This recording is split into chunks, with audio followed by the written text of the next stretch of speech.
Today is Thursday, August 8. Pupunta po ako ngayon ng Shatin sa mismong immigration dahil ako ay magpapasa ng mga requirements ko sa aking extension of visa.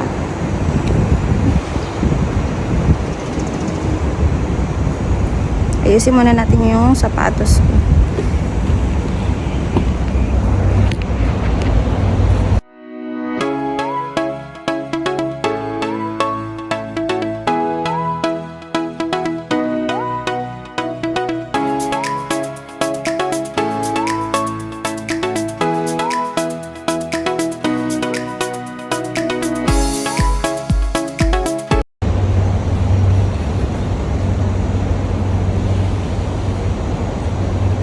Outfit check.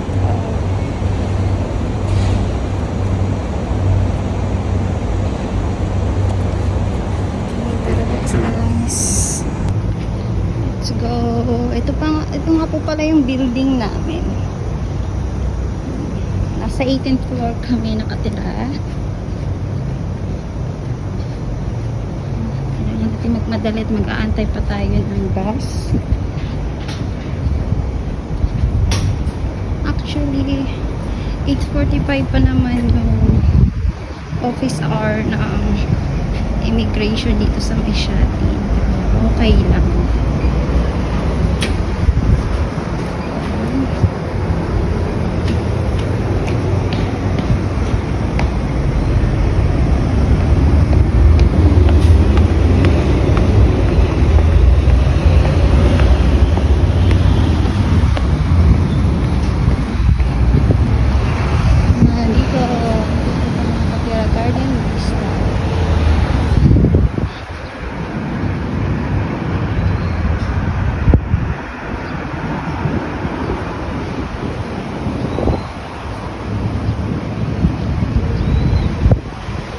Nag-aantay na ng bus. Yan lang naman yung bus stop. Malapit lang sa amin. Konting lakad lang.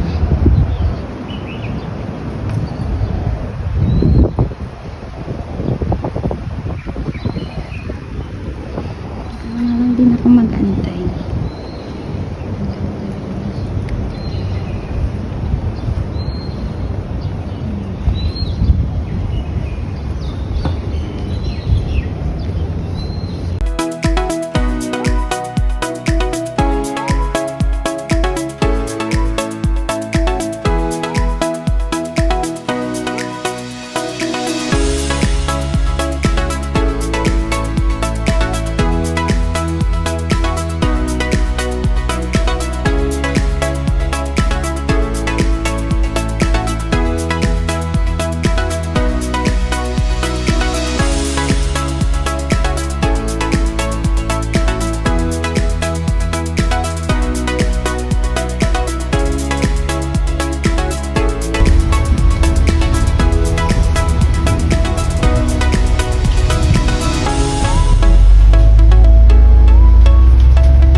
Maaga pa lang dito, ang dami na agad tao. Mga papasok din sa work. Dito tayo, government office.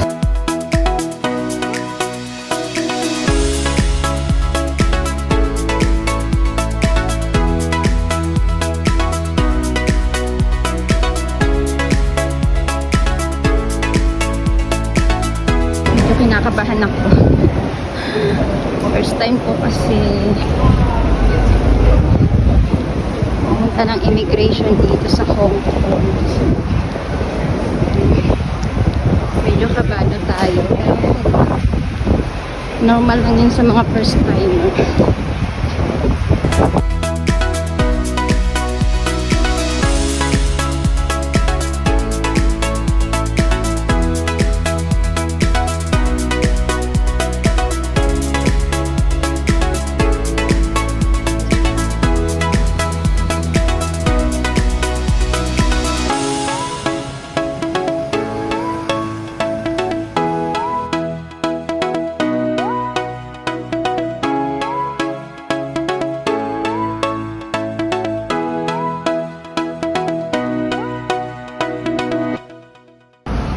Nakikita ko na guys yung Shopee, ayan yung government Shopee office.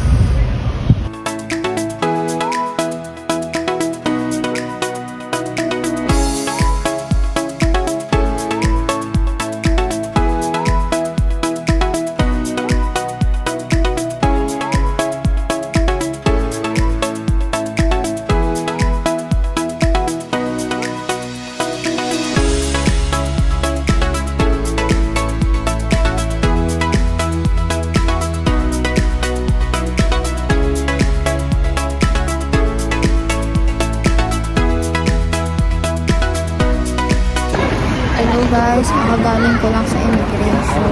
Nag-drop in ko na yung mga papers ko. Okay na. Waiting na lang yung tawag nila. Kailan ako pa babalikin. Dito po ako ngayon sa shopping center. Tambay muna tayo dito. Mayang hapon pa tayo. Nakakatamad bumal.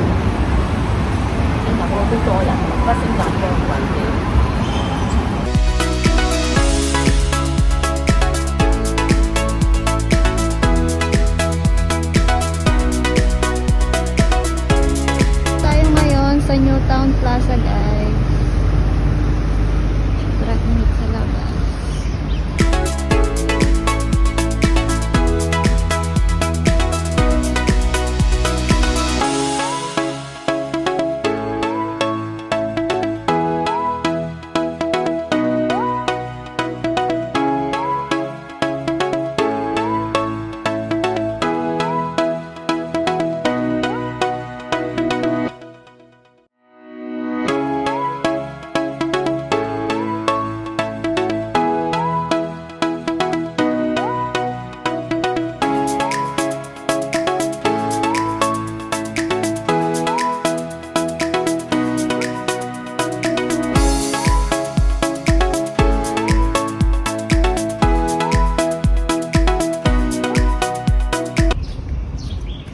Wala masyadong tao dito guys kasi ordinary day kaya walang tao masyado.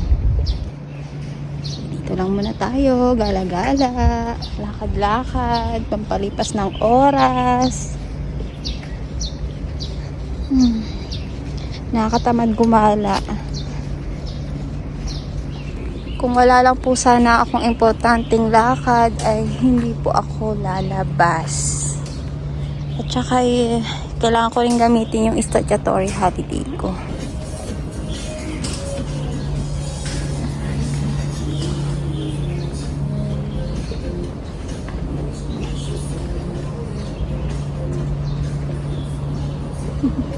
Kakatawa si Lola, diba? Nakakatuwa si Lola. Ganda lang hole dito. Hindi ko alam kung pwede bang kumain. May baon kasi ako. Para less gastos na rin. Nagbaon tayo, di ba? Ikot-ikot tayo. Ang ganda dito. Try natin puntahan din yung doon na side. Ayun. Puntahan. Ngayon lang ako nakapunta dito. Kasi ako masyadong gala. At saka hindi ako nagagala talaga. Nakatamad gumala. Alam mo yun? Ako mahilig gumala talaga. Para less gastos. Kuripot ang peg. Lang. May times na may gusto akong bilhin. Pero pinag-ipunan ko kasi yun kapag may gusto akong bilhin.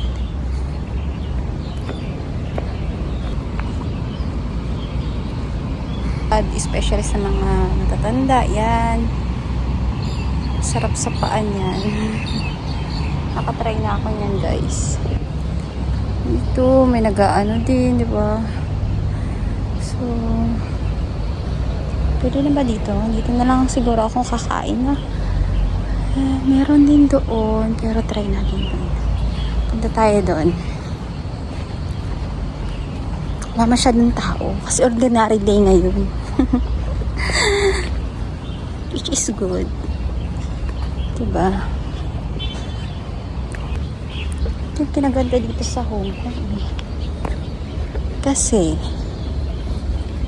dito sa Hong Kong, guys, kapag ikaw ay OFW dito sa Hong Kong, kinaganda dito is 4 na beses ka mag-delay off sa isang buwan. Kung saan ka pa? Diba? Tsaka, obligado ka talagang mag-day off. Pera na lang. Kung kailangan ka ng boss mo,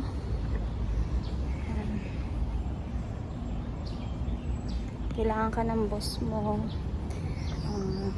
pero babayaran ka naman. Diba? Kasi day off mo yun.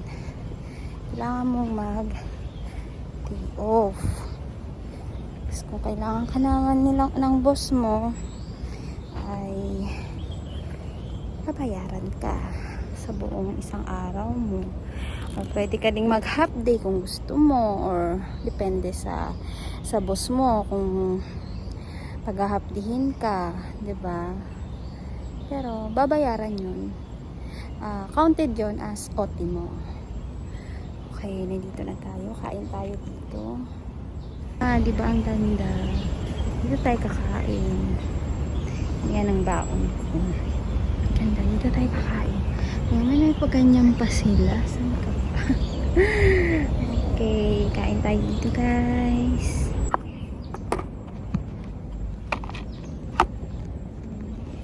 Yan. Prepare lang tayo, guys, ha.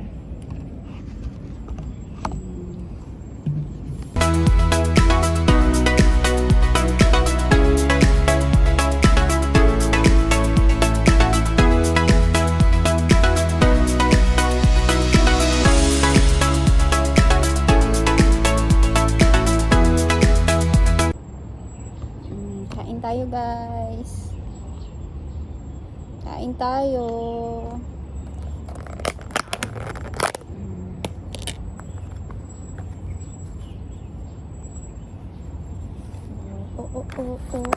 Kain tayo.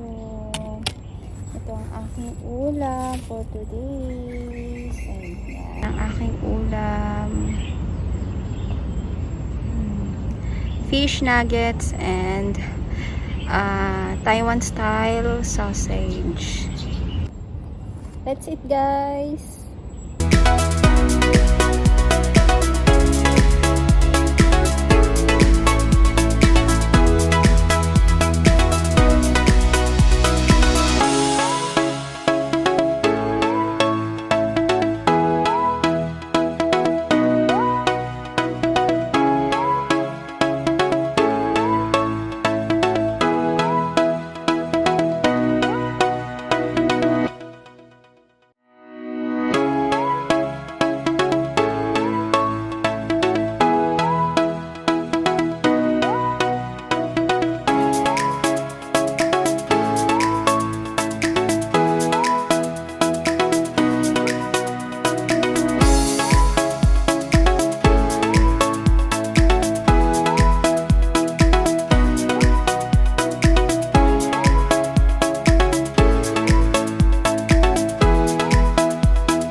Hello guys, good evening. At ito, nakauwi na nga po pala ako at hindi na po ako nakapag-video kanina dahil nalobat na ang ating phone. So, after ko dun sa park kanina, bumalik na ako sa Newtown Plaza. Pumunta ako ng DS grocery dahil may binili lang po ako doon. After nun ay nag-abang na po ako ng bus pa uwi. So, wala naman po tayong ibang ganap kanina masyado. At yun lang yung mga kaganapan kanina. At sana'y nag-enjoy kayo sa panonood. O siya, yun lamang po. Maraming salamat. At God bless po sa ating lahat. Thank you for watching. And please like, share, subscribe. I hope to see you soon for my next video. Bye-bye guys. Good night.